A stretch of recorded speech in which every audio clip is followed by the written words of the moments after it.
Del Evangelio según San Mateo, capítulo 18, versículos del 21 al 35.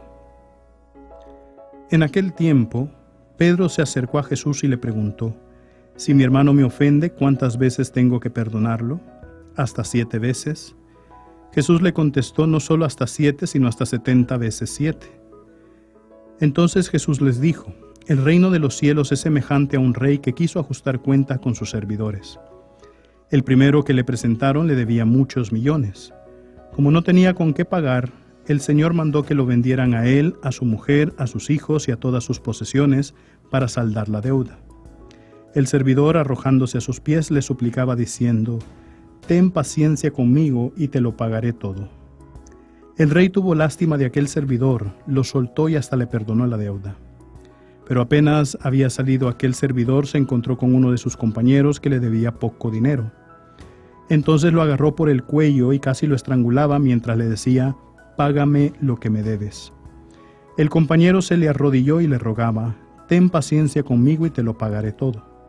Pero el otro no quiso escucharlo, sino que fue y lo metió en la cárcel hasta que le pagara la deuda.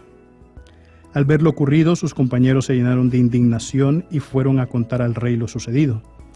Entonces el Señor lo llamó y le dijo: «Siervo malvado, te perdoné toda aquella deuda porque me lo suplicaste. ¿No debías tú también haber tenido compasión de tu compañero como yo tuve compasión de ti?».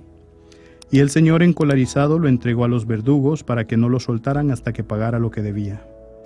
Pues lo mismo hará mi Padre Celestial con ustedes si cada cual no perdona de corazón a su hermano. Palabra del Señor.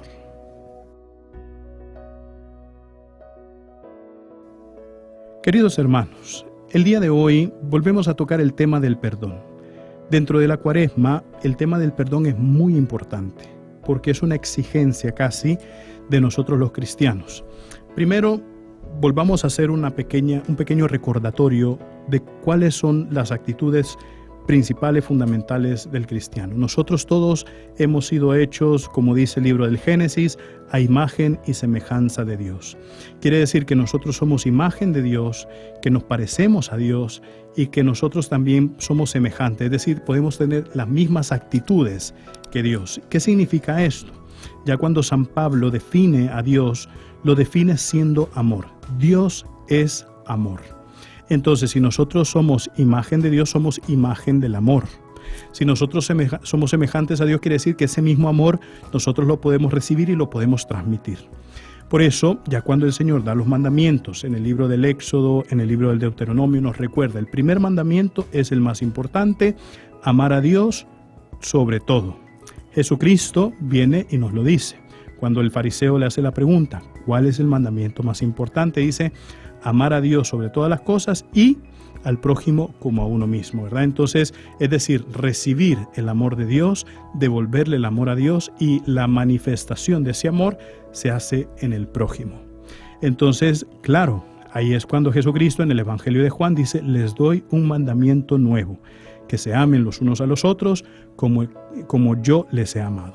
Entonces, quiere decir que nosotros, siendo imagen de Dios, somos imagen del amor. Siendo semejantes a Dios, podemos recibir el amor de Dios, transmitir el amor de Dios. Entonces, claro, cuando nosotros nos encontramos con gente que nos ha hecho sufrir, con gente que nos ha dado problemas en nuestra vida, gente que ha puesto obstáculos, gente que nos ha hecho el mal, fundamentalmente la reacción natural es enojarnos. La reacción natural es resentirnos, la reacción natural es decir: yo a ti ya no te quiero, ¿verdad? Entonces no compagino contigo, vete, ¿verdad? Y ahí es a donde nosotros vemos también, queridos hermanos, que Dios está pidiendo que lo extraordinario no es solamente hacerlo con las personas cercanas, porque eso lo puede hacer cualquiera. Lo extraordinario para nosotros en el amor es que con esas personas seamos capaces también de superar cualquier tipo de barrera, de superar cualquier tipo de problema, de superar cualquier tipo de deuda y de decir: yo a ti te amo a pesar de esto, porque así es como nos ama Dios. Dios no nos ama porque somos inteligentes, Dios no nos ama porque somos personas exitosas, Dios no nos ama porque somos personas increíbles en la vida. Dios nos ama a pesar de que somos mentirosos, a pesar de que somos lujuriosos, a pesar de que somos ladrones, a pesar de que somos asesinos, Dios nos sigue amando.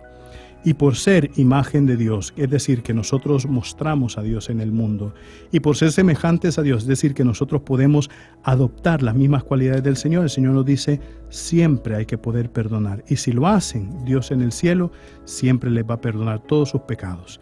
Que Dios ya lo hace. El primero que lo hace es Dios. Nosotros después, como reacción natural, tenemos que aprender a perdonar a los demás.